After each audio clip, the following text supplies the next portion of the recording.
Bueno, a mí me alegra muchísimo que hayas tenido la deferencia de querer conectar con nosotros.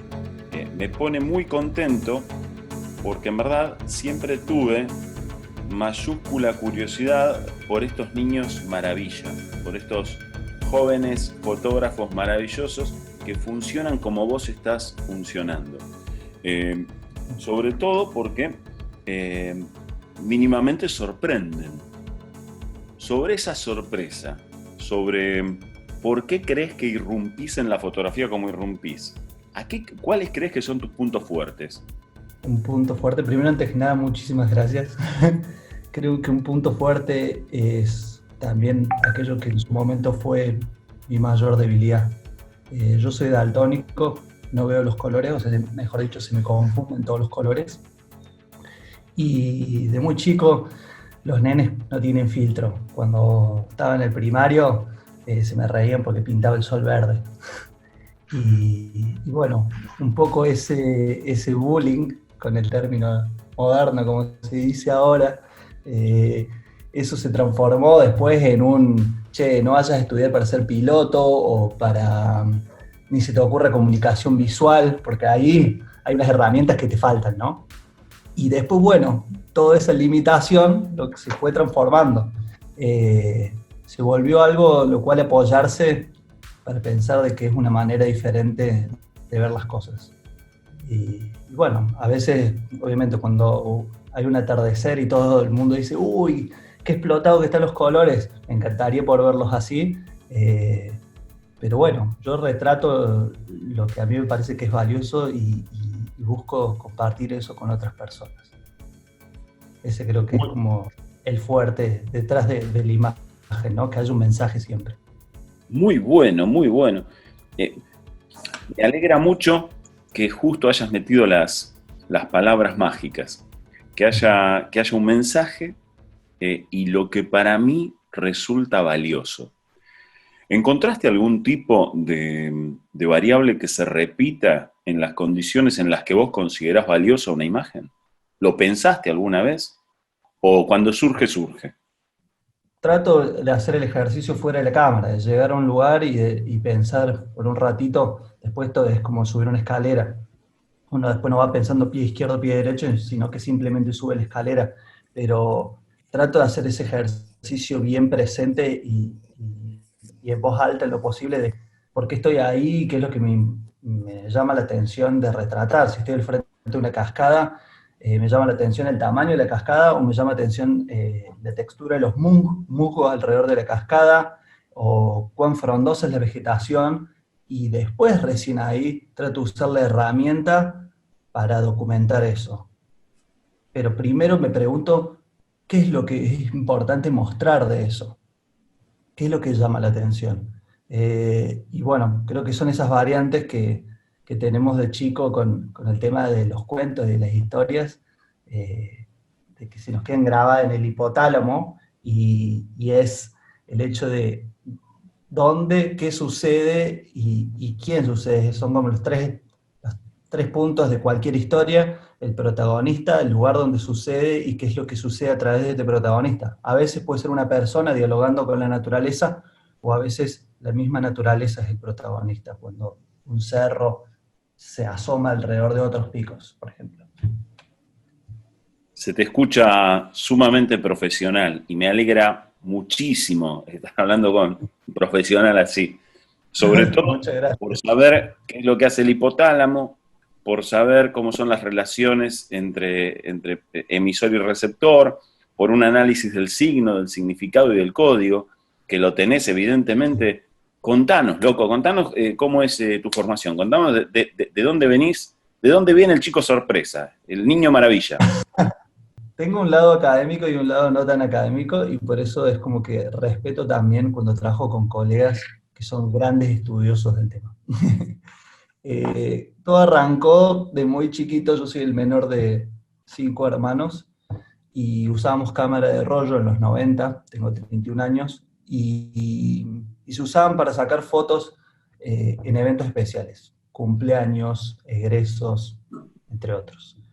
Y el rollo, por ejemplo, traía, por decir, 18 fotos, Entonces se sacaban 18 fotos de gente abrazada mirando a la cámara. Y a veces, por ser cinta, por ser film, después de esos 18 disparos, no se rebobinaba, sino que quedaba un poco de cinta, si podía hacer el disparo número 19, un disparo más o dos disparos más, y ahí a que jugaban mis hermanos le daban al menor, al más chiquito, la cámara y le dejaban sacar una foto. Y ahí iba, con las pequeñas manitos, a agarrar ese aparato que usaban los adultos y iba a algún lugar de la casa que había algo que me sorprendía.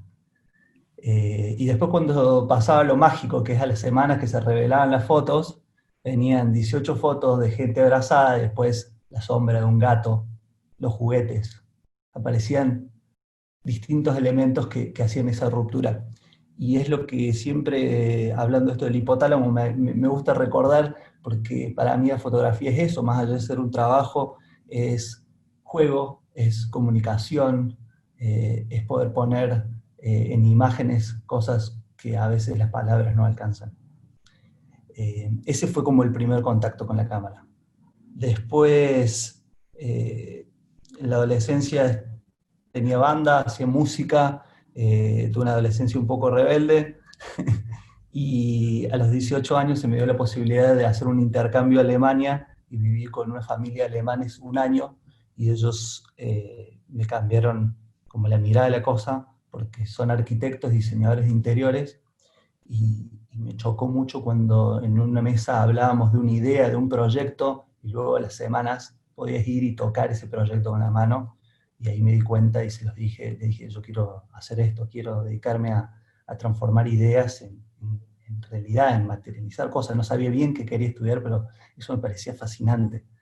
Y bueno, mi papá alemán me dijo de que si estudiaba algo relacionado con comunicación, tenía trabajo ahí, así que volví a Argentina, estudié diseño gráfico comunicación, y en el momento que me recibí a la semana, volví a Alemania para trabajar con ellos 2 años más. Entre todo eso entré a productoras, a tirar cables, a hacer así, laburo de técnico, asistente de productor, productor, asistente de director, director, cámara, todos los roles de esa gran maquinaria, que también es lo que agradezco y que me ayudó a entender cómo es que funciona el supermercado cuando uno tiene el almacén. Cuando uno dice, eso está muy bueno, cómo funciona ahí, no es mi búsqueda, pero lo puedo traer al cuidado de mi almacén y también ayudar a otros almacenes. Y me acuerdo puntual que ahí fue el último quiebre, por lo menos así muy consciente, un día que filmamos una publicidad de un detergente, y cuando volví a casa, por un lado estaba muy feliz porque toda esta búsqueda de la comunicación, luego de años, se había dado poder vivir de usar cámaras, pero por otro lado sentí que si esa noche yo me iba a dormir y no me despertaba al día siguiente, había un vacío, había como algo que, si bien me satisfacía en lo particular, sentía que no había una búsqueda más grande, y me acuerdo que me fui a dormir muy triste, luego de haber tenido un trabajo con una tristeza muy profunda, y bueno, luego el otro día me empecé a preguntar qué era lo que quería hacer con la fotografía. Empecé, como no podía resolver las cosas adentro, empecé a ir mucho en la naturaleza, a pasar tiempo, a ver si ahí afuera podía encontrar respuestas, y bueno, la respuesta era justamente eso, que lo que más busco con la fotografía es que sea una invitación para que otras personas salgan, estén en la naturaleza y entiendan el valor que esto tiene. A mí la naturaleza le dio sentido en mi vida, me transformó, así que bueno, ese es como un mini resumen de la biografía detrás de la cámara. Buenísimo. Lo explica casi todo. Y esto suena a final de película de Netflix, ¿viste? Al final era solo un sueño. Con razón, claro. Pero evidentemente no es tu caso. Esto de tu interés mayúsculo por llevar a la realidad el proyecto, por, por esa descripción que hiciste del niño que sin ningún tipo de traba ni estructura fotografiaba lo que le gustaba, a lo Uh, que, a lo que es, sos in- hoy. Ha es habido cambios que impresionante. están marcados por más de una crisis, que es la que me contás de la falta de búsqueda y esas cosas. ¿Cuándo notaste que la cosa empezó a encarrilar? Digo que gran parte es eso, el valor por lo académico, porque a veces es como lo decías recién, me olvido lo técnico. Y al principio me da vergüenza. Que cuando me preguntan, che, ¿y cuánto estaba el obturador cuando sacaste esta foto? ¿Cuánto pusiste el diafragma? Y no saber responder, ¿y qué es un diafragma? ¿Qué es un... me da vergüenza sacar fotos sin saber toda esa cuestión, que es útil, pero que creo que es útil cuando tenemos una búsqueda detrás de eso.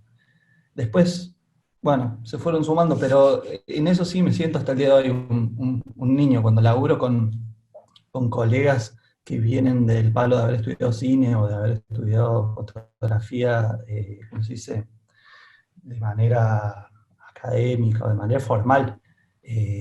Uno aprende un montón, admiro que sepan, tengan respuestas para un montón de cosas que a veces uno las hace simplemente porque, bueno, porque está presenciando algo y se olvida de la cámara, directamente está conectado con lo que está sucediendo y capaz se saltea un poco la técnica. Eh, bueno, puntualmente no sé bien cuándo, o sea, después ahí empecé a salir a sacar fotos a la naturaleza y también un poco me empecé a preguntar a quién le podían servir las fotos que hacía para poder también vivir de eso, ¿no? Eh, hubo también una cuestión de búsqueda y de especialización que muchas veces aprender también a decir que no a algunas cosas y decir que sí bien fuerte, también para tomar más fuerza en el camino, poder decir va por acá y no va por acá, tenemos 24 horas al día, ¿a dónde queremos poner ese tiempo, no? Claro, claro, claro. Che, muy bueno, muy claro, muy redondo para, para explicar estos. Viste que cada vez que aparece algún fenómeno exótico, y no te estoy llamando a vos fenómeno exótico, sino a estos fenómenos exóticos del mercado, de consumos enormes en muy poco tiempo, situarse en tal posición en redes, tal tipo de fenómeno, hace que las miradas apunten y que muchas de las personas observen solamente la superficie del fenómeno. Pues, Totalmente. evidentemente, las causas por las cuales has construido lo que construiste, las vas teniendo claras o las has ido puliendo y observando instante a instante. Digo esto porque desde tu discurso de cómo fue tu devenir, ¿m? A la influencia de la, vamos a llamarla nueva escuela alemana, para no pensar en los Düsseldorf, ¿sí? Y eh, la vergüenza de no saber sigue quedando en cuenta lo que dijiste cuando empezaste de contar historias. ¿Cómo contás historias con la naturaleza si el gran público va a la naturaleza y solamente la ve? Contame de eso, Claro. por favor. Yo creo que la fotografía nos da la posibilidad, más allá de lo estético, creo que es la búsqueda más profunda detrás de la fotografía, es compartir no solamente lo que uno vio, sino lo que uno sintió cuando sacó esa foto. Eh, Hoy por hoy en un montón, en varios medios, ya sea en un diario, ya sea en Facebook, en Instagram, en varias plataformas, está la posibilidad de hablar, de escribir, de tener una voz propia. Y, y bueno, también en una serie fotográfica pasa eso, no es solamente una captura única, sino que es una serie de capturas como si fuera un disco que cada una trabaja individualmente, pero a la vez trabajan en un todo. Y en eso trato de, bueno, de acercar un poco al espectador. Y me pregunto a veces, en decisiones tan sutiles, por ejemplo, si hay una persona, hay una silueta en el pico más alto de Córdoba, eso, ¿qué significado va a tener dentro de la imagen? Y ese es el Cerro Champaquí, y miren lo pequeño que es una personita cuando está en ese cerro. Pero diferente es si esa silueta nosotros podemos alcanzar a verle el rostro y es Ricardo Darín, ya no importa si es el pico más alto de Córdoba. Eso es que está Ricardo Darín en Córdoba. Entonces, todas esas mínimas decisiones que tiene muchas veces que ver con la atemporalidad en las imágenes y el orden de que uno prioriza los elementos en una imagen. Trato de preguntármelas todo el tiempo, tanto cuando estoy en la naturaleza sin la cámara, cuando estoy por usar la cámara, como cuando después estoy de vuelta y veo las fotos, de pensar, bueno, ¿de qué manera se podría haber destacado más el protagonista? Y capaz si estuviera en este lugar más liso de la foto, donde no hay tanta textura, sobresalía más una cuestión figura-fondo. Y bueno, creo que son todas pequeñas herramientas para potenciar el mensaje, que de vuelta volvemos a eso, que el mensaje muchas veces es la naturaleza en sí, y muchas veces es el diálogo que tenemos las personas con la naturaleza. Tanto un deportista, una familia, tanto como un diálogo activo o como un diálogo más pasivo en la cuestión de admirarla. Muy bien, muy claro, muy claro. Ahora, me las estás dejando todas muy servidas, porque me dirás que Champaquí, que serie fotográfica, que la necesidad de contar la historia, y a ver, vos sos uno de esos ingenuos que creen que todavía es posible hacer libros de fotografía. Conozco algunos, Totalmente. inclusive me rodean. Contame, Totalmente. querido, contame qué hiciste con tu libro de Córdoba. Eh, Hace unos años tuve la oportunidad de ir a hacer un encargo que era filmar un video en un pueblo donde viven 300 personas al borde del Círculo Polar Ártico, en Islandia. Que esa es otra historia, cómo se dio eso. Pero la cuestión es que estaba ahí, alejado de todo, y conocí a un hombre, Thorir, que ahora debe tener 85 años, y que en ese momento estaba por terminar un libro sobre Islandia. Y me acuerdo perfecto que cuando estábamos cargando bolsos a un auto, él me lo dijo sin pensarlo tanto y sin buscar ser muy profundo. Él me dijo, Gon, la razón por la cual yo hago esto es por la posibilidad de dar algo de vuelta al lugar que me lo dio todo a mí, a mis amigos y a mi familia. Y por otro lado, es porque cuando no esté, esto va a estar. Y eso es como una gran característica que tiene la fotografía. Y no sé, son como esas cosas que te las dicen y te las dicen en un momento cuando vos estás justo vibrando de una manera y se te quedan guardadas. Yo ni bien volví a ese viaje, fui a todas las bibliotecas a ver qué había de libros de Córdoba y había mucho del patrimonio histórico de los jesuitas, que es re importante, pero sobre naturaleza había poco y nada. Entonces, ahí por este deseo de hacer, me puse a pensar, bueno, ¿cómo puedo hacer que exista este libro sin tener un mango? ¿Cómo lo puedo financiar? Y se me ocurrió de que si de repente hoteles muy importantes que hay en Córdoba, cada hotel compraba, por decir, 100 libros, luego con 10 de estos hoteles podía financiar la tirada completa de los libros. Entonces, nada, me había puesto a hablar con todos los gerentes de los hoteles, había organizado una reunión para presentar este proyecto. Mi idea era que después ellos con el libro de Córdoba pueden regalárselo pueden hacer un regalo empresarial a alguien que se vaya a hospedar al hotel. Y bueno, cuando yo estaba por tener la reunión, ya estaba casi todo cerrado. Digo, bueno, pero ¿cuánto va a salir este libro? Porque si ellos van a comprar 100 libros de adelantado, tengo que saber decirles un número. Entonces me empecé a juntar con imprentas y con editoras para consultar esto, cuánto salía hacer un libro de Córdoba para hacer esta propuesta. Y en una de esas reuniones conocí una editorial cordobesa que se llama Cobal, y cuando le mostré lo que andaba planeando y por qué lo andaba planeando, me acuerdo que Omar, el editor, me dijo, ¿tenés un ratito que vamos a dar una vuelta por el centro? Sí, sí, sí, sí. Estamos tomando un café. Fuimos a caminar, empezamos a entrar en librerías a donde él vendía libros y preguntaba, che, ¿libro de naturaleza de Córdoba? No, no hay nada. ¿Y cómo debería ser? Y no muy grande para que entre en una mochila. Bueno, anda tomando nota, Gonzalo.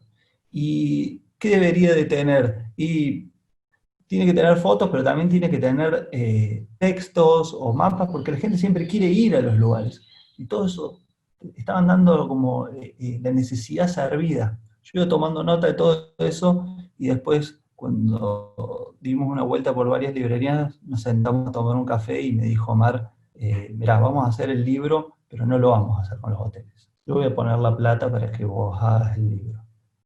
Y como que de repente como cumplí un sueño, me sentí como en mi cumpleaños, dije como todo esto que tanto lío estaba haciendo, averiguando por cómo hacerlo, de repente alguien confiaba en el proyecto y podíamos llevarlo a cabo. Obviamente que él veía en este proyecto un negocio, más allá de un deseo.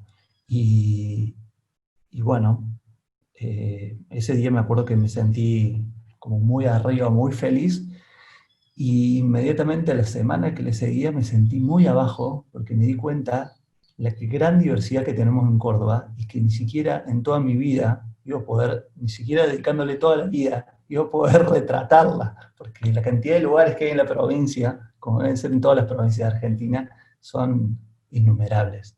Así que bueno, ahí empezó este proyecto de que cuando no sabía a dónde ir, porque la cantidad de lugares eran casi por decirlo, infinitos, dije, bueno, vamos a anotarlos primero en papel, qué hay para retratar en Córdoba? Bueno, después de la cantidad de estos lugares, eh, ¿cuál es, para mostrar diversidad no vamos a poner un montón de cascadas, vamos a poner una o dos, pero también tenemos que mostrar de que hay salinas, de que está la cuarta laguna salada más grande del mundo, está en Córdoba. Y bueno, y a partir de esto es un trabajo previo al uso de la cámara, que es por qué ese lugar está en el libro. Fue toda una cuestión de preproducción y todos los días, durante un año, si no estaba sacando fotos, estaba hablando con alguien en un lugar que me podía recibir, viendo, a veces agarraba algún trabajo que no tenía nada que ver con el proyecto, con tal de tener un poco más de plata para ponerle combustible al auto. Eh, Fue casi como subir una montaña sin saber si uno está preparado para subirla. Peligroso, sin saber si la mochila, lo que uno está llevando, bastará para poder llegar ahí arriba. Pero bueno, el día que salió el libro y se presentó en la Feria del Libro en Buenos Aires, y había ahí 300 personas y de repente estaba hablando del lugar en el cual viven mi familia y mis amigos, todo cobró sentido, todo esfuerzo, toda lágrima, toda sonrisa, de repente eh, tenía una razón, estaba ahí. Esa es la historia del libro. Me alegra mucho que les hayas hablado con el corazón y que te hayan respondido con el corazón también, que no haya sido con el bolsillo. Tal Eh, cual. pero, a ver, yo no quiero tirarle piedras al bolsillo, porque, y claro, si algo he aprendido desde el tiempo en que no tenía canas, es que aquello que no funciona en el bolsillo, no funciona después más que en el territorio de los sueños. Y viste cómo es esto de los sueños, que uno se despierta, adiós apolille, adiós sueño, de ilusión absoluta, ¿sí? Queda nada más que el olor a sábanas. Eh, el- la estrategia con la que construiste esto y con la que empezó a funcionar es maravillosa. Vos de esto, evidentemente, sabés, te formaste, tenés algún grupo asesor. Contame, por favor.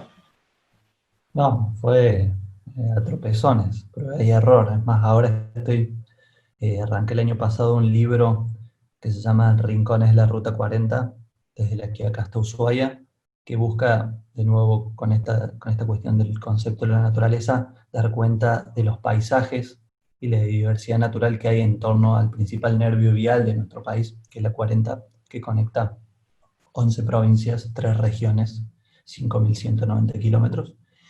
Eh, y la idea de este próximo proyecto es un poco compartir ciertos aciertos del libro Maravilla de Córdoba, pero no hacerlo con una editorial.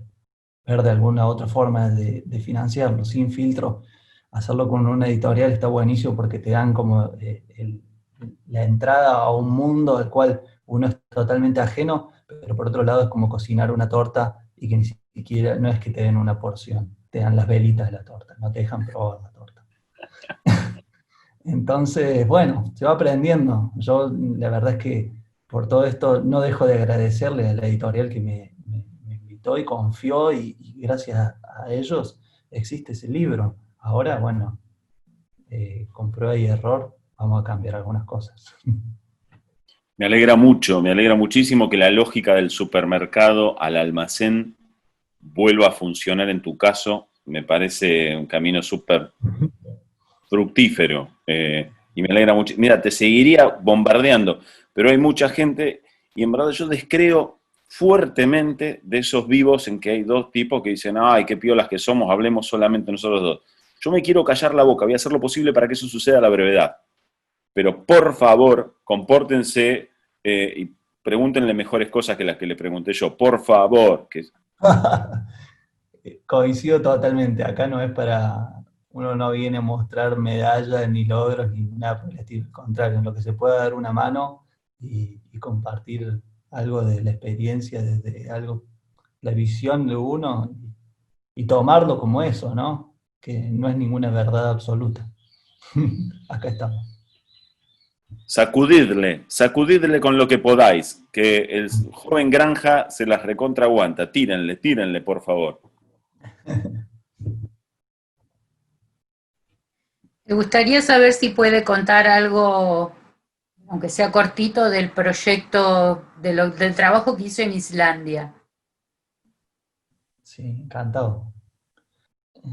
Bueno, cuando viví en Alemania, lo que hacía era, trabajaba de lunes a viernes, y con lo que podía ahorrar de eso, había sacado un ticket que se llama Eurorail, que es un ticket que te permite usar por un mes y medio todos los trenes de Europa. Entonces, cuando llegaba el viernes, me iba a la estación de trenes de Hamburgo, y me subía a un tren, me dormía y me despertaba al otro día en París. Y estaba sábado y domingo en París comiendo baguette, ¿no? No se imaginen que andaba deambulando por los restaurantes. Con 18 años, la posibilidad de tener todo tan cerca, un tren de distancia, ese era mi mayor pasatiempo, era poder dormir en trenes y conocer gente, conocer lugares. Y un poco la vuelta después de esos años de trabajo allá, eh, y todo esto que contaba con la productora, que me había dejado como que no entendía si por dónde iba mi búsqueda. En todo ese momento, cuando se dio este rodaje del detergente, que no me olvido más, los días que siguieron fue como un mensaje. De repente ponía música a sonar, y la banda que sonaba era Sigur Rós. Y, uy, ¿esta banda de dónde será Sigur Rós? Y buscaba Islandia. Y de repente ponía la BBC y mencionaban este lugar donde hay volcanes, hay cascadas, hay playas de arena negra, en una isla en la cual en una semana uno le da la vuelta, en la cual viven un tercio de la gente que vive solamente en la capital cordobesa, ni siquiera en la provincia, en la ciudad de Córdoba. Y todo eso me parecía fascinante. Pero bueno, después averiguando qué salía, ir para allá eran 2 o 3 vuelos, y, y en todo eso me acuerdo perfecto de que, perdón si la hago larga, que me metí en Mercado Libre, que había como unas promociones de estas Black Friday, que por un día está todo más barato. Me metí a ver algo de un repuesto creo que era un televisor, era algo nada que ver. Y cuando entré vi de que estaba una aerolínea que estaba en descuento solamente por ese día. Y yo sabía perfecto de memoria cuánto salía ir a Islandia.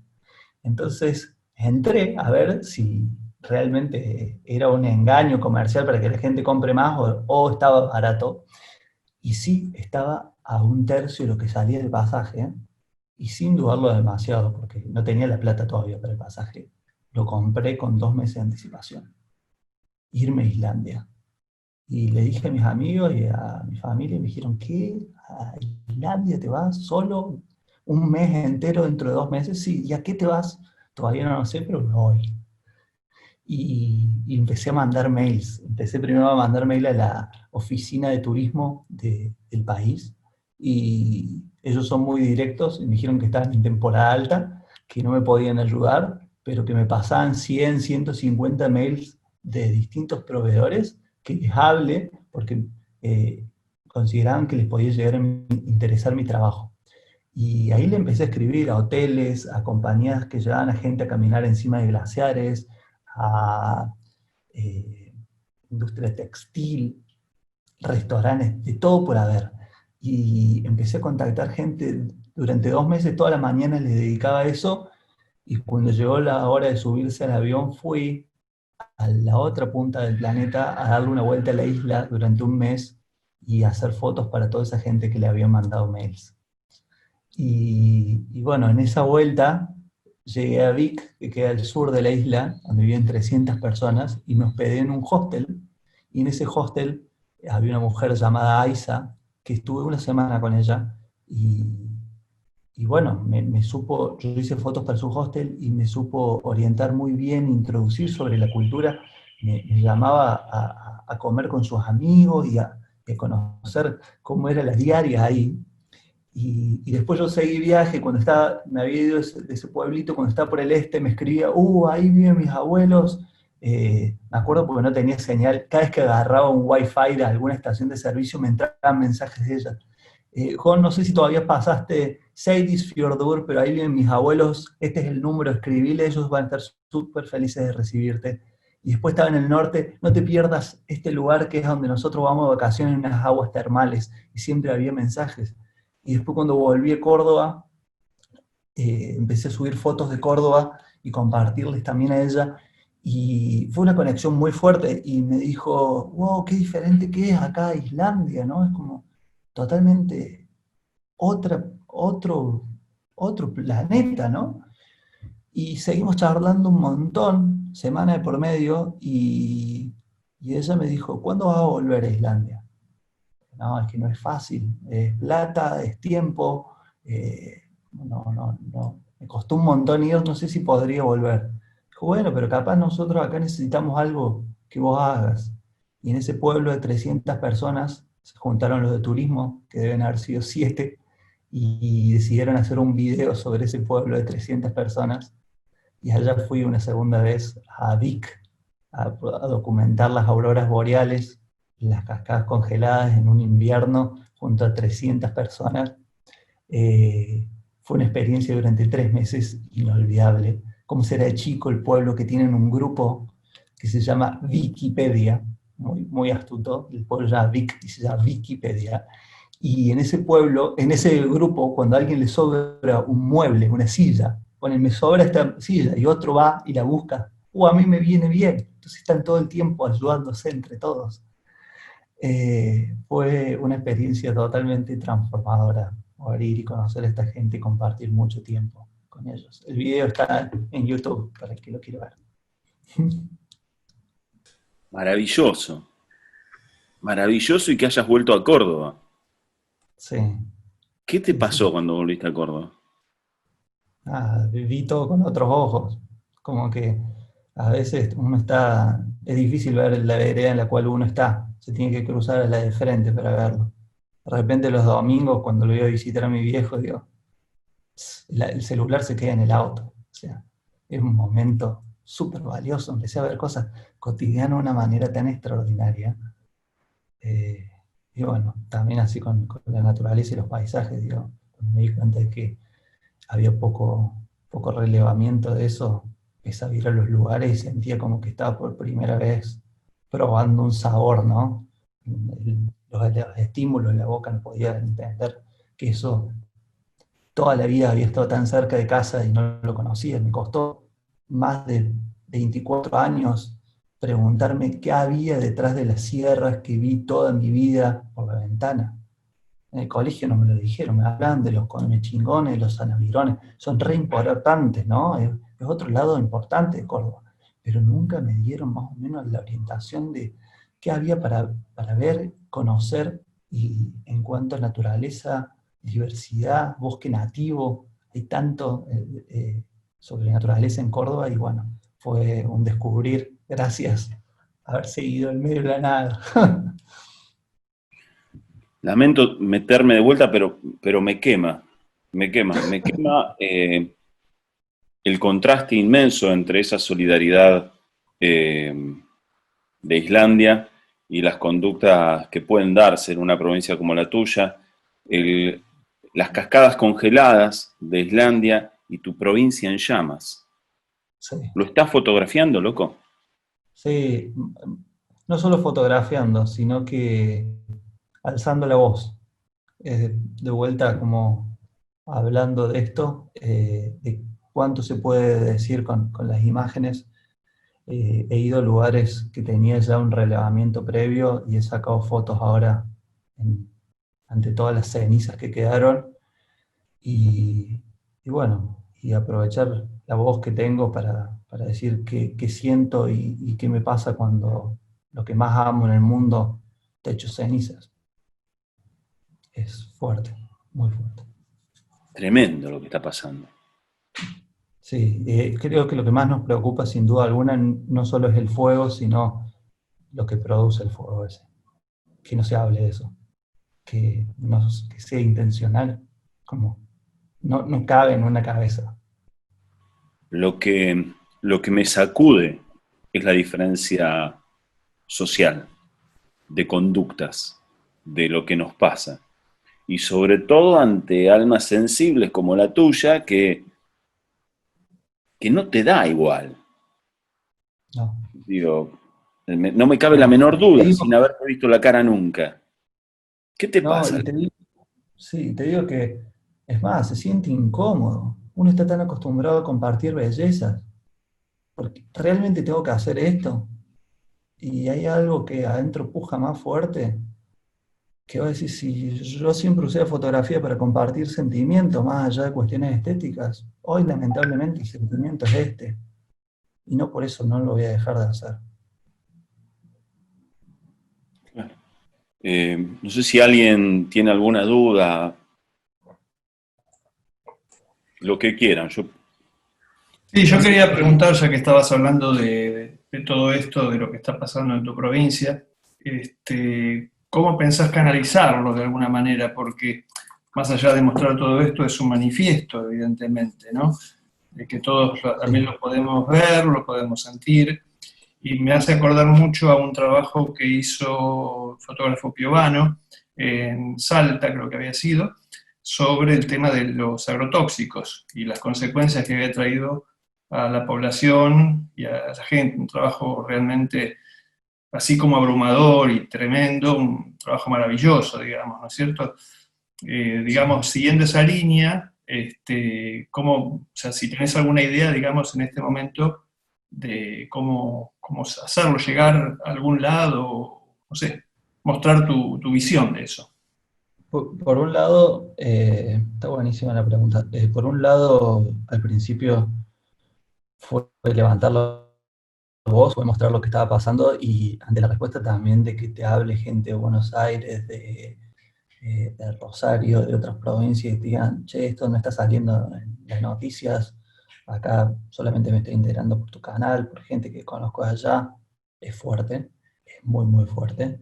Y bueno, no creo que no creo que sea el 100% solamente quejarse, enojarse y sentir tristeza, sino hacer algo al respecto.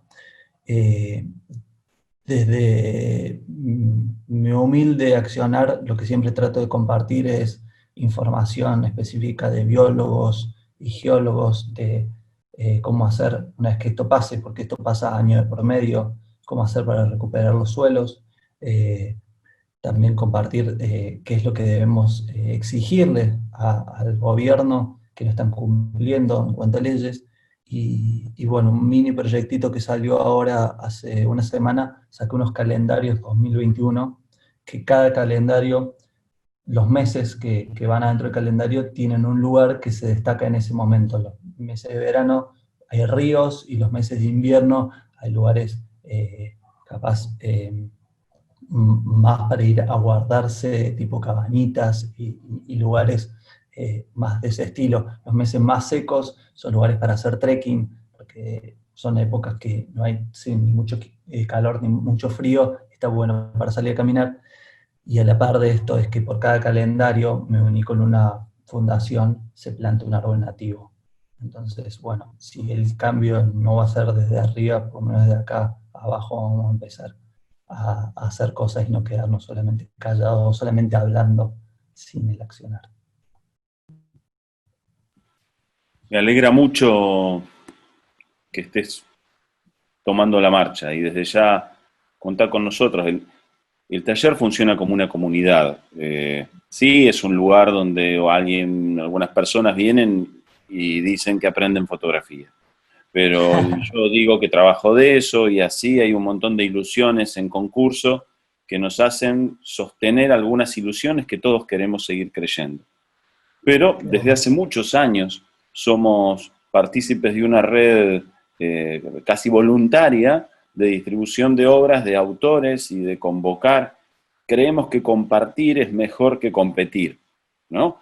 Y justamente si a vos te sirve para distribuir de acá, a los que les interese de acá, que posiblemente haya muchos, hace una semana lo hicimos con Inés Ulanovsky, que hizo un libro que te lo súper recomiendo, que se llama Las Fotos. Si podemos serte útiles, contá con nosotros, viejo. Para eso estamos. Sí, sí. Por dedicarnos a cosas que no convienen. Por más que vos las hagas convenientes. Es increíble cómo la cámara en muchas ocasiones sirve de excusa para esto, ¿no? Para conocer gente, para ir a lugares que de otra manera no hubiera ido. Es como una excusa ideal. Si no, no estaríamos acá hablando.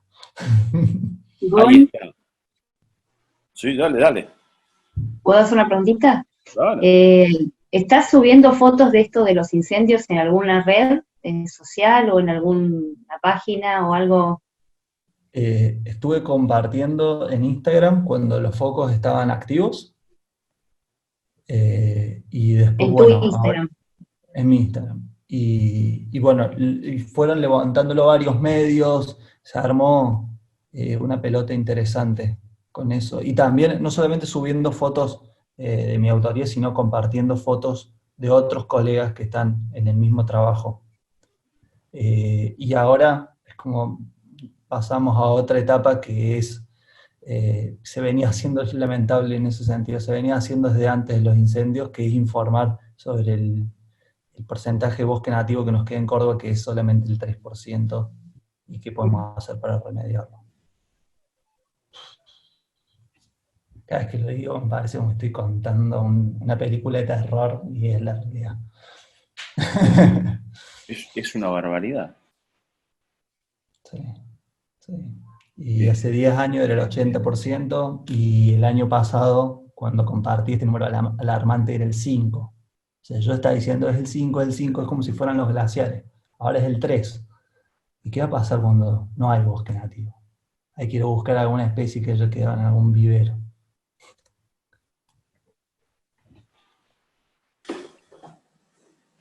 Bueno, aunque sea, vamos a saber a qué vivero hay que ir. Generalmente Sí. los viveros que se quedan con las piezas que hay que ir a comprarlas son conocidos de alguien siempre. Hablando de justamente esta cuestión de preservar, tu trabajo con los libros o tu trabajo con la idea de los calendarios, ¿te acerca más a la idea de preservar? ¿Te conecta desde qué lugar con el negocio fotográfico, con el cliente, Volvamos a lo que tan bien manejás. Yo lamento sacarte de ese territorio, pero... No. Acá estamos para poder sacar todo afuera. Lo que sea interesante hablar, charlemos de eso. Yo creo que no hay sensación más linda que cuando alguien de repente te manda una foto y está en el río Yuspe con el libro abierto en la página del río Yuspe. Ahí se cerró el círculo. Como la fotografía es eso, es un puente. Va mucho más allá de algo estético, ¿no? Al principio me hacía un poco de ruido el hecho de incorporar mapas y textos, porque me imaginaba el libro como una cuestión que sea el sueño de un fotógrafo, un libro decorativo en un living que adorne también la habitación. Pero si la búsqueda con la fotografía es invitar a la gente a salir y estar en la naturaleza, entendiendo el valor que esta tiene, hay que hacer todo lo posible para que ese sea el mensaje de la manera más intensa posible, ¿no? Entonces el mapa de los textos, después de hablar bueno, Miguel Chanquilla, que fue el diseñador con el que hicimos y diagramamos el libro, fue clave. También él aportó, por ejemplo, volviendo a esto que contaba al principio de la charla, me dijo, ¿qué tal si todos los valles de Córdoba ponemos los títulos y ponemos arriba una línea en cada hoja con el color predominante de la naturaleza de ese valle? O sea que vos además, cuando puedas estar pasando rápido, puedes identificarlos por el color. Es algo que yo no puedo ver, y que ese es el rol de trabajar en equipo, de cuando la otra persona, que es un especialista en la comunicación, no solamente dedica su trabajo, sus horas, a poder diagramar, usar un programa en la computadora para armar un diseño para el libro, sino que es un aporte, que gracias a la suma de las partes podemos hacer algo que de otra manera no sería así. Me fui un poco, pero sí, creo que va por ahí. Poder hacer un libro es como es el puente llevado al máximo de la búsqueda de la fotografía. Va mucho más allá de cualquier otra cosa. Claro que sí, estoy totalmente. Nosotros somos de los que se nos pone en cabeza hacer libros, hemos hecho algunos. Tal vez uno de los más grandes fracasos económicos de mi historia también está ligado con largarme a imprimir fotos mías. Algún día te contaré. Si algún día tenemos algún Fernet cerca, te cuento. Encantado. Pero contame algún dato acerca de lo que vos manejás tan bien. ¿Qué le contás a alguien que recién empieza de cómo empezar a meterse en este mercado? Bueno, Dame sugerencias para el que le va mal. Eso es el asunto. Eso me lo anoté como para no olvidármelo, ¿no? Paso a paso. Esto no es ninguna verdad, sino que es algo que creo que puede llegar a servirle a otro y que lo puede pulir a Piacere. Lo que está bueno es preguntarse en la cuestión de trabajo con quién nos gustaría trabajar, ya sea una marca o un medio, agarrar un papel y anotar 5 marcas o medios con los que nos gustaría trabajar. Una vez que los tenemos enumerados, pensar qué estilo de comunicación tienen estas marcas o medios, qué piezas audiovisuales han hecho otros profesionales con esos, analizarlo, ¿no? Y preguntarnos, ¿nosotros nos sentimos capaces de poder hacer eso? ¿Qué podemos ofrecerles que nunca hayan hecho? Vi que tal revista muestra sobre estas problemáticas, podríamos hacer una nota sobre esta otra que también está en cierta manera relacionada, pero nunca se habló. ¿Qué más podemos ofrecerles? En esto, por ejemplo, algo que me ha servido un montón es, yo quería trabajar con marcas de autos que se utilizan al aire libre, en naturaleza, y como no sabía cómo poder dar el vínculo, lo que hacía es cuando me iba de viaje, alquilaba una camioneta extra, ponía del bolsillo y hacía fotos en el lugar al que iba a hacer otro trabajo por el que me habían contratado, para tener fotos de camionetas en naturaleza. Y de esa manera, cuando después tenía un portfolio relacionado, le hablaba a Jeep y le decía, che, me presento, a esto me dedico, te comparto 2 fotos, estaría bueno que en algún momento poder hacer algo en conjunto. Pero era mucho más fácil si ellos veían una foto de algo que era su actividad, a mostrarle una foto de un escalador en una montaña, y que ellos tengan que hacer el esfuerzo extra de decir, bueno, nos gusta la foto, pero ¿cómo se vería nuestro producto reflejado en el trabajo tuyo? Entonces, tratar de armar un portfolio y tener material, a veces desde la inversión propia, con amigos, tengo colegas que son profesionales de la moda y han arrancado con amigos haciendo producciones, ¿no? Pasa en todas las áreas y todos los rubros de la fotografía. Y ser conciso, ser transparente. La gente a veces cuando uno manda un mail andan muy apurados, entonces dedicar 2 o 3 renglones, simplemente 2 fotos que no pesen mucho, por si la conexión de internet es muy pesada, es muy baja donde está la persona viéndolo, que carguen rápido esas fotos, tratar de ponerse del otro lado, y lo mejor que nos puede pasar es como personas, es que una vez que ese primer approach, ese acercamiento funciona, después poder hacer una videollamada, después poder charlar, si en lo posible, en otras épocas, juntarnos, vernos la cara y pensar qué podemos hacer juntos. Creo que las relaciones en cuestión laboral más fructíferas que tuve estos años no se basaron en unos entregables, en dar algo y cobrar lo que arreglamos, sino en conocer de qué manera con lo que uno hace puede ayudar al emprendimiento, al negocio del otro, poder empezar a futuro cosas, a pensar cosas para hacer y tener una relación humana mucho más allá de lo laboral. Bueno, eso es como una de las principales búsquedas. Transparencia en el contacto y también mostrarse obviamente entusiasmado por hacer algo en conjunto. Y bueno, en este portfolio siempre recomiendo que se priorice la calidad, que la cantidad. Es mucho mejor que la persona cuando vea las imágenes se quede con ganas de ver más antes de que sienta que ya lo vio todo, que son pilas y pilas y pilas de fotos. Y bueno, eso, tener mucha síntesis. Esos serían algunos consejos. Buenísimo. Conciso y transparente, querido Gonzalo. Conciso y Muchas transparente. gracias. Muy bueno, muy bueno. Che, yo me quiero callar. Por favor, pregúntenle ustedes, que tienen preguntas siempre mejores que las mías. Por favor. Dale, dale. Gonzalo, hola, ¿cómo te va? Mi nombre es Pablo. Hola, Pablo. Bien. A mí me gustaría que nos contaras un poco esa foto que hiciste del eclipse, con el chico con la bicicleta, es decir, la logística, la parte técnica, parece algo tan casual y tiene un trabajo inmenso, que algo leí del trabajo que hiciste con eso, pero bueno, a ver qué más nos podrías contar al respecto de cómo armar una situación como la que hiciste. Dale, dale, encantado. Voy a ver si la tengo.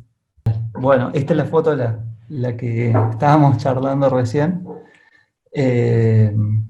Voy a poner de nuevo la cámara y después la vuelvo a abrir.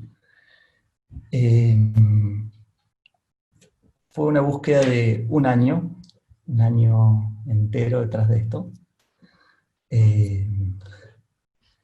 La primera vez que escuché hablar del eclipse fue en una cena con unos amigos, que de repente un amigo con un año de diferencia me dijo, che, el próximo agosto, el agosto del año que viene, va a haber un eclipse en Córdoba y yo reservé unas cabañas en Alpa Corral. Yo sé que vos estás justamente en la fotografía, así que fíjate, seguramente puedes hacer algo tremendo.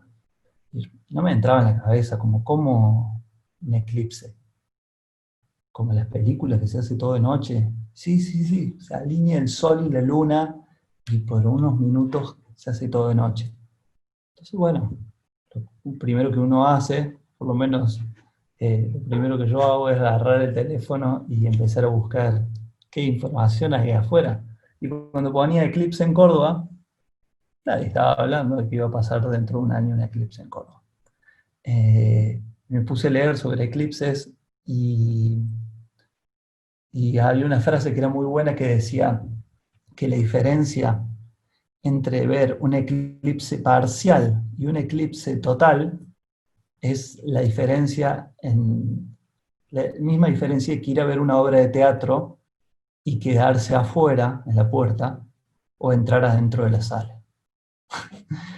Y se me quedó eso grabado. Y después investigando, la totalidad es un área de 23 kilómetros, a donde en esos 23 kilómetros se alcanza a ver cómo la luna tapa, valga la redundancia, la totalidad del sol. Entonces se alcanza una oscuridad absoluta. Seguimos investigando con varios colegas también para ir, a medida que pasaban los meses, y nos dimos cuenta de que había una franja de totalidad que iba a pasar por Córdoba, que al borde de San Luis y Córdoba, que se llama El Filo, a la zona le llaman El Filo, se iba a poder ver. También empezamos a pensar esto, ¿no? De que si uno estaba muy al pie de las sierras, y por más de que estaba en la franja de totalidad, al ser el eclipse a las 5:40 de la tarde, en agosto, se iba a ver muy cerca del horizonte. Entonces si de repente tenía sierras en el horizonte, podía ser de que por un mal cálculo no veas el espectáculo. Entonces había que buscar un lugar alto, y así dimos con este lugar que se llama El Filo, el borde de San Luis, Córdoba. Y pasando los meses, y un documental había documentado el eclipse en Estados Unidos el año pasado, todo en búsqueda de qué precauciones tener. Y apareció un artículo en la NASA, faltando 6 meses, creo 8 meses, que decía que en Córdoba, Argentina, en San Juan y en Chile, se iba a ver el eclipse de ese año. Impresionante, ¿no? De repente que un organismo como la NASA menciona estos pagos. Y bueno, a medida que se iba acercando más la fecha, apareció el Observatorio de Buenos Aires, que confirmaba lo mismo. Y cuando ya faltaba poco, empezamos a investigar, cada vez empezaba a haber más información de que había unos filtros que se llaman filtros Bader, que era muy importante ponerlos no solamente en los ojos, usarlos en los ojos para no dañarse los ojos, sino también en la cámara, para que el sensor de la cámara no se dañe. De repente, al escuchar eso es como, nos agarró, nos re preocupamos, porque la cámara que usamos todos los días para trabajar, de repente si se podía dañar por hacer algo así, era re preocupante no tomar todas estas precauciones. Y bueno, buscamos por Mercado Libre cómo comprar esos filtros que se usan normalmente en telescopios, encargamos todo. A mí se me ocurrió la idea de que, más allá de sacarle la foto solamente al eclipse, al fenómeno, poder incorporar una figura humana para demostrar, o para poner en perspectiva la relación que tenemos nosotros como personas con esto que está sucediendo, o sea, el vínculo que tenemos. Y a la vez me gustaba, pensando y tratando de ir para adentro, de que sea desde una actividad que sea tan puntual, o sea, que el momento que se retrate sea tan puntual como lo que estaba sucediendo atrás, o sea, que sea una cuestión de segundos, de fracción de tiempo. Porque es algo que iba a pasar 2 minutos ese día en Córdoba, y después creo que hay que esperar como 800 años, por lo menos en la provincia de Córdoba. Ahora, en diciembre, el 14 de diciembre, sucede en Neuquén el fenómeno. Estamos como en una década de eclipses que van sucediendo en diferentes partes del año, en diferentes partes del mundo, pero me parecía fascinante eso de que sucedió ese día y después hay que esperar 800 años, como no lo vamos a poder ver. Entonces poder retratar una imagen que también muestre esa fragilidad del tiempo. Y pensando qué podía hacer, se me ocurrió que sea con un ciclista. También me gusta esta cuestión de temporalidad, de que la gente andaba en bici hace 50 años, hoy por hoy anda en bici, y dentro de 50 años va a andar en bici. Entonces no es una foto que tenga una fecha de vencimiento, busca esta cuestión atemporal. Y bueno, también indagando y pensando también a quién llamar para esto, se me ocurrió hablarle a Sebastián Giordano, que es un amigo ciclista que anda de lunes a sábado en bici todos los días. Entonces era una persona con la que podíamos estar en confianza, hablando sin filtro, en situaciones de nervios, y que él iba a saber lo que estaba haciendo, y que en eso no había que preocuparse por el rol de la otra persona. Bueno, después contacté a un colega que saca fotos de rugby para los Pumas, y que tiene un estudio de foto en Córdoba, preguntándole que él tiene muchos contactos, por eso lo contacté a él, que quería alquilar un teleobjetivo para poder traer el eclipse, poder comprimir la imagen, que se vea grande en la imagen, y que quería alquilar eso, que si sabía de alguien, y cuando lo llamo, él me dice, Pablo Gaspa, me dice, yo tengo un 400 milímetros. ¿En serio? ¿Pero lo vas a usar ese día? No me interesa sacarle foto al eclipse. Yo te lo presto con una sola condición. ¿Qué condición? Que me dejes ir. Obvio. Así que ahí fuimos con otro colega que hizo asistencia y fue una persona clave para que estas cosas sucedan. ¿Cuál era la situación? Fuimos 2 o 3 semanas antes al lugar a hacer un scouting, a ver dónde se podía dar esta situación, que se alinee tanto el fenómeno con el deportista y con la cámara. Utilizamos una aplicación que se llama PhotoPills, que permite ver con realidad aumentada en el celular cómo van a ser el movimiento de los astros ese día, y era muy fuerte ya verlo en el celular de que el Sol y la Luna iban a estar a las 5:43 en el mismo lugar. Ponías modo Sol y aparecía en un lugar, modo Luna y aparecía en el mismo lugar. Toda teoría se iba haciendo realidad, y empezamos a buscar, a probar diferentes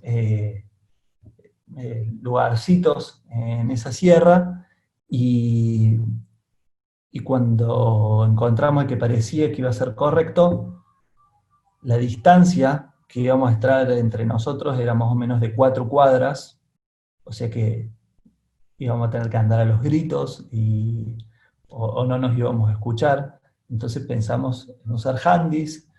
El tema con el handy es que uno tiene la mano en la cámara, no puedes tener la mano en el handy si estás usando la cámara, lo mismo el deportista, si está con las manos en el manubrio, como vamos a hablar. Entonces, bueno, Pablo, mi colega que me compartió el lente, que me prestó el lente, iba a hablar con Maru, mi compañera, que iba a estar atrás de Seba, el deportista, y ellos dos iban a ser de interlocutores entre con Seba, para poder hablar sin tener que estar preocupados en tocar un handy. Entonces, que vaya un poco más a la izquierda, bueno, entonces Pablo le decía a Maru, che, por favor, que Seba vaya un poco más a la izquierda, y Maru le decía a Seba, por favor, acércate un poco más a la izquierda. Así era la comunicación ese día.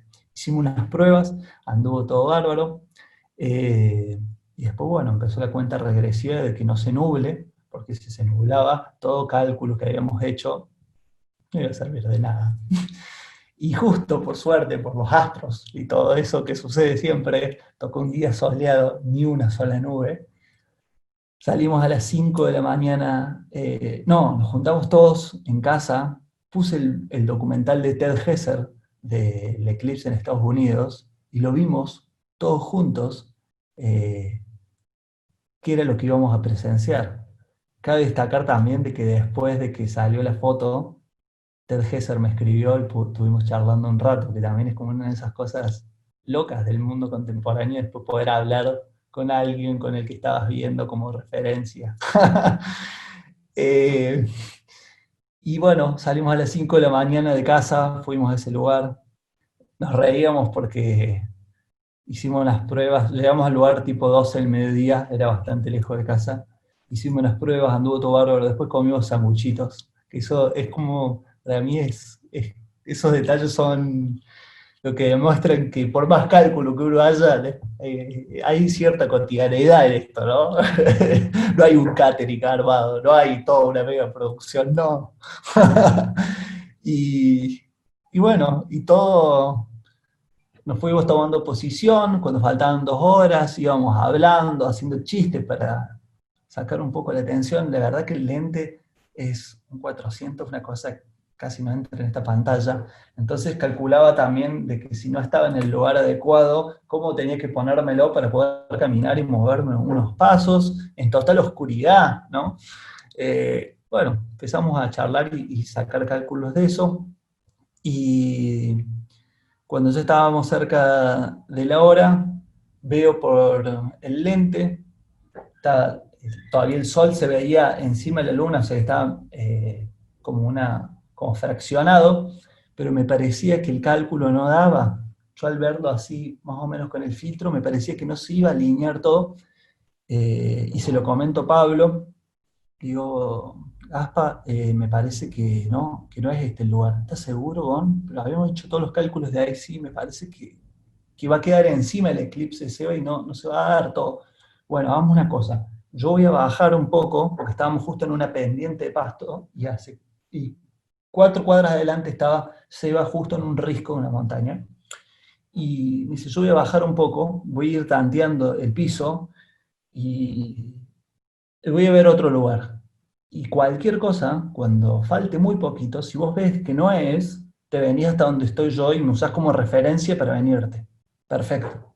Entonces él bajó y de repente, sin cámara, sin nada, en el lugar donde se paró, me dijo, Gon, creo que es acá.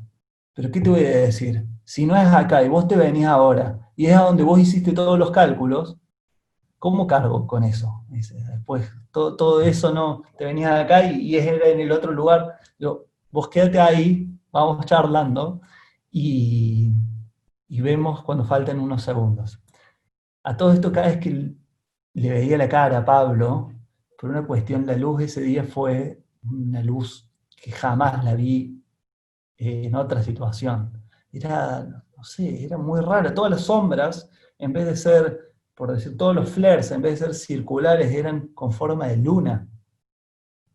Bueno, muy, muy extraño. Y cuando faltaba poco, faltaban 30 segundos, Pablo, decirle a Seba que vamos a posición, 30 segundos para totalidad. Seba, 30 segundos para totalidad. Seba, 20 segundos para totalidad. A todo esto Pablo hablaba con Maru, Maru hablaba con Seba, ¿no? Maru estaba atrás de una piedra para que no se vea en el cuadro.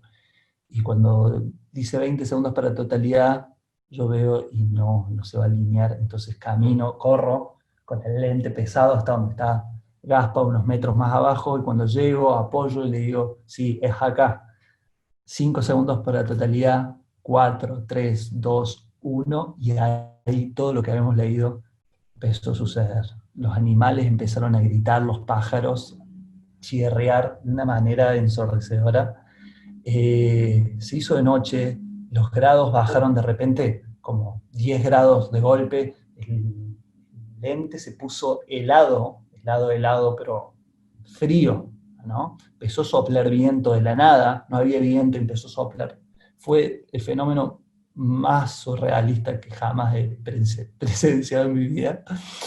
Y disparé 200 fotos en 2 minutos, horizontal, vertical, de todas las maneras posibles.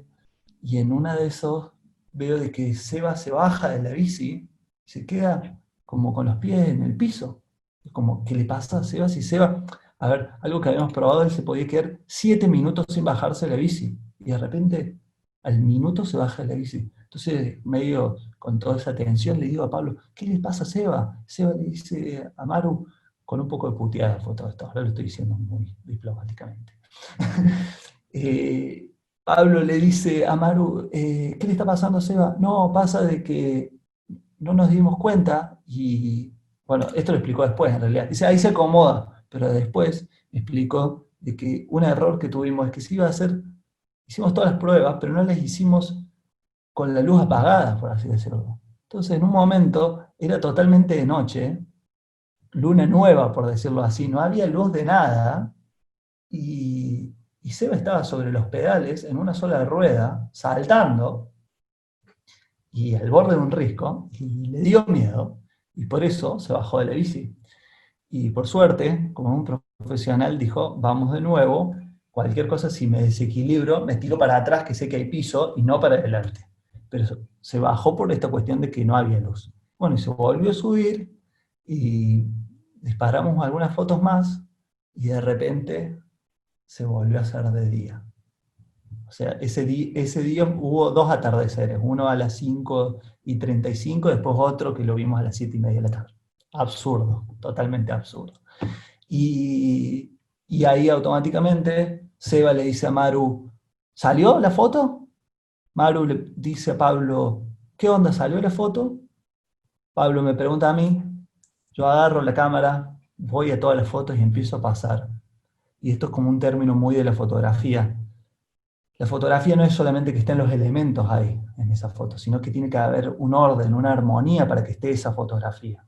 No basta con que haya un ciclista y un eclipse, sino que tiene que haber cierto tipo de equilibrio que refuerce ese mensaje que estamos buscando. Entonces pasé, entre 200 fotos que había un eclipse y había un ciclista, a ver si estaba la foto, ¿no? Y entre esas, al pasar esa foto, le vi a la foto, pero por todos los nervios y todo lo que cargaba, me salió a decirle a Pablo, sí está. Así como lo estoy diciendo ahora, no grité nada, dije, sí está. Y Pablo la verdad es que no me vio muy seguro. Entonces le dijo a Maru, cree que está. Y Maru le dijo al Seba, no saben si está, no saben si salió. Y se bajaron de allá arriba, cabizbajo, a 4 cuadras donde estábamos, y justo habíamos ido también con otros amigos, se acerca otros amigos que nos habían consultado si podían ir a ver el eclipse y ir a ver todo esto que armamos, pero en otro auto, ¿no? Quedarse ahí y compartir el momento. Y se acerca un amigo Toto y me dice, che, ¿qué onda? ¿Salió la foto? Y le muestro la pantalla de la cámara que había salido. Y en ese momento él me dice, salió todo eso que buscaban, salió. Y yo lo miro y como que no entendí de que todo ese esfuerzo se había hecho realidad. Y en ese momento me empecé a sentir débil, como que me mareaba y me empecé a largar a llorar. Y me tuve que sentar porque me desmoronaba. Fue un momento re fuerte y a la vez es algo que vuelta a estas conclusiones, estuve con mis amigos presenciando un momento único. Y además, lo otro, que es un gusto de retratarlo, pero presenciarlo. Hay un abrazo increíble. Después bajó Seba y Maru, vieron las fotos, nos abrazamos y es una anécdota que la vamos a contar hasta en nuestros nietos, porque sé que esto es de esas cosas que uno es imposible que se olvide. Esa es la foto.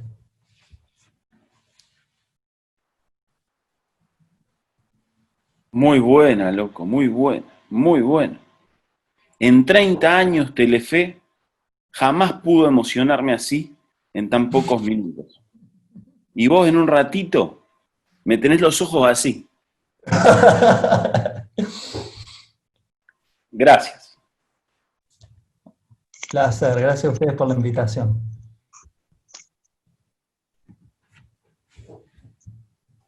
Todos nos emocionamos. Tremendo relato, muchísimas gracias, espectacular. La foto, lo que llegaste a transmitir ahí, sino todo lo que contás realmente es conmovedor. Muchas gracias. Muchas gracias. Gracias, Gonza. Muy bueno. Muchas gracias. Y cada vez que lo vuelvo a contar es como darle un repaso, ¿no? Es de esas pelis que cada vez que uno las vuelve a ver, por más de que ya sabe lo que va a pasar, a mí me pasa que tengo que respirar profundo antes de cada momento. Sé que se viene, sé que se viene. Muy bueno, muy bueno. Yo quería hacer una pregunta, pero me parece que está media de más ya después de lo que contó. No, bien. Hola Gastón, disculpa, mi nombre es Marcelo. Vos dijiste al principio de la charla, y tiene que ver con todo esto último, conversaba sobre la conexión con el objeto que ibas a fotografiar o con la escena, ¿no? Esto obviamente habla un montón de la conexión y de todo el contexto, pero me gustaría si querés, si podés profundizar un poco en vos cómo se da esa conexión. Si es a través de un sentimiento, a través de una sensación, simplemente te gusta algo, en fin, o todas esas cosas juntas. La pregunta, a ver si la entendí bien, va de como cuál es el disparador a la fotografía, qué es lo que incita a ir a fotear algo. No, eso también podría ser, sino cómo vos vivís la conexión con aquello que te inspira a fotografiarlo, ¿no? Ahora voy a hablar de algo que creo que nunca hablé con nadie, pero Yo creo que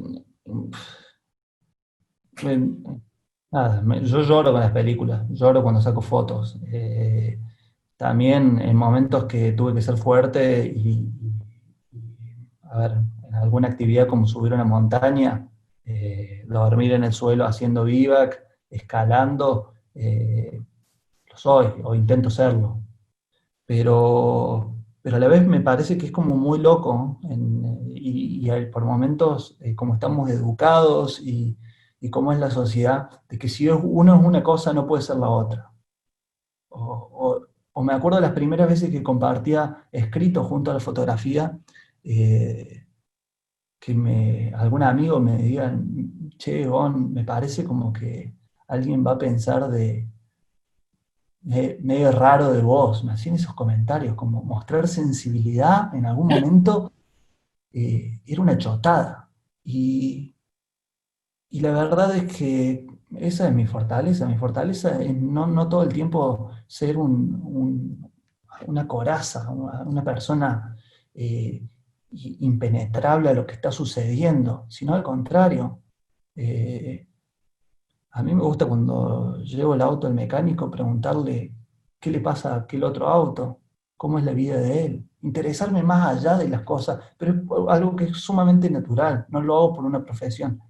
Eh, y bueno, y busco un poco que la fotografía sea ese medio para canalizar, de que cuando hay algo que nos moviliza, poder ponerle una pausa, aunque una pausa efímera, ¿no? Poder darle una pausa y poder llevárselo a otro y compartirlo, lo considero súper valioso. Siempre la posibilidad de volver de estar en la naturaleza y mostrarle las imágenes a mi compañera, a mi familia, y poder mostrarle qué es lo que vivimos, qué es lo que vimos, es una manera de compartir esos momentos con la otra persona. Y, y creo que eso, más allá de después si termina siendo en una galería, en una revista, en una red social, son otros espacios de encuentro, pero la búsqueda es la misma, es agarrar algo que uno lo sensibiliza, lo considera importante y después poder acercárselo a otros, compartirlo con otros. Espero haber podido responder. Muchas gracias. Puedo preguntar, don Julián. Oh, amigo. ¿Cómo le va, don Gonzalo Granja? Che, Gon, ¿qué autores mirás para inspirarte? Me gusta tanto lo clásico como lo contemporáneo. Me gusta mucho la obra, soy fanático, mi perro se llama Salgado, por la obra de Sebastião Salgado. Soy profundo admirador de su obra. No solamente por la capacidad técnica, uso de herramientas, encuadros, sino porque este fotógrafo brasilero con su imagen ha hecho cosas y ha acercado esto, problemáticas del mundo, de la naturaleza, de las migraciones de personas, a realidades que muchos desconocemos, ¿no? Entonces, me inspira esta cuestión de poder utilizar la fotografía como un medio para llevar un mensaje que él lo ha hecho. También tiene una obra, un documental que se llama La sal de la tierra, y ha vuelto a poner en el lugar donde vivía, que bueno, es una historia re larga, estoy tratando de resumir, pero él vivía en un lugar en Brasil donde desaparecieron todos los árboles y al volver ya más de grande se encontró con un lugar desertificado y con el trabajo de documentación y de reforestación le dio vida de vuelta a todo ese espacio que hasta los peces volvieron.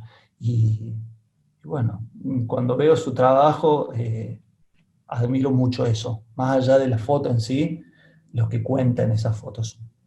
Después me gusta Ansel Adams.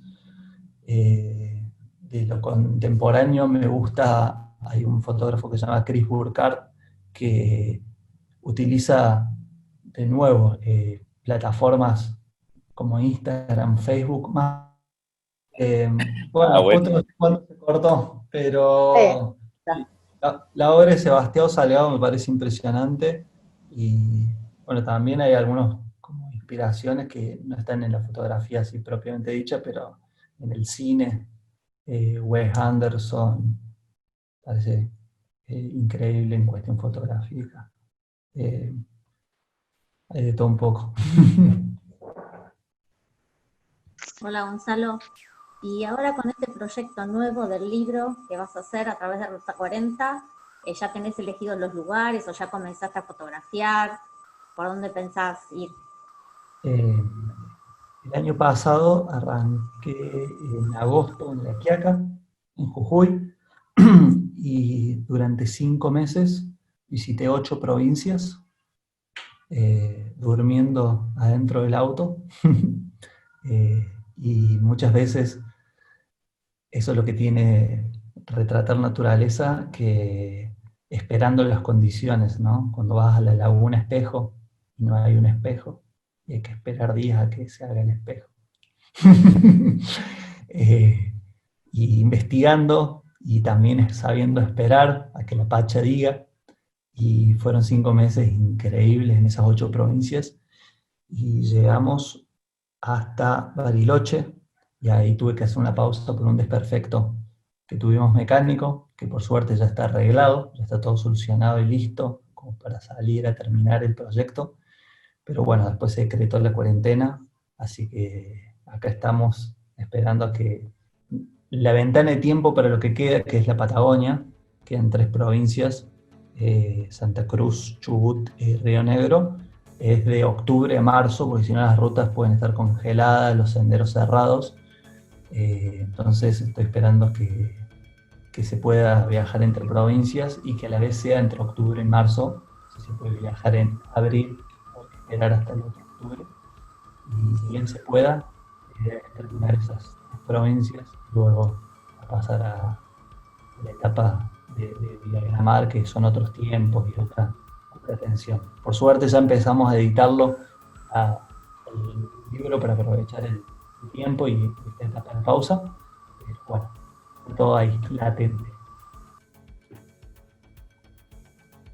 Yo te quiero agradecer todo este tiempo, te quiero agradecer las risas y las lágrimas. Desde el fondo del corazón, desde el fondo del corazón. Has sido muy amable y no quiero comerte todo este final de feriado.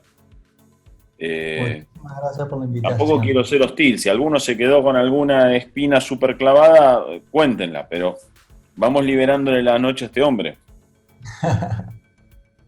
Hablando de la quebrada y hablando de que se libere, tengo noticias. Este caballero tiene un libro maravilloso que recién Sebastián estaba mostrando. Sí, después cualquier cosa me escriben y coordinamos todo eso. Dale. Ay, no, lo corté. ¿Qué pasó? Se cortó.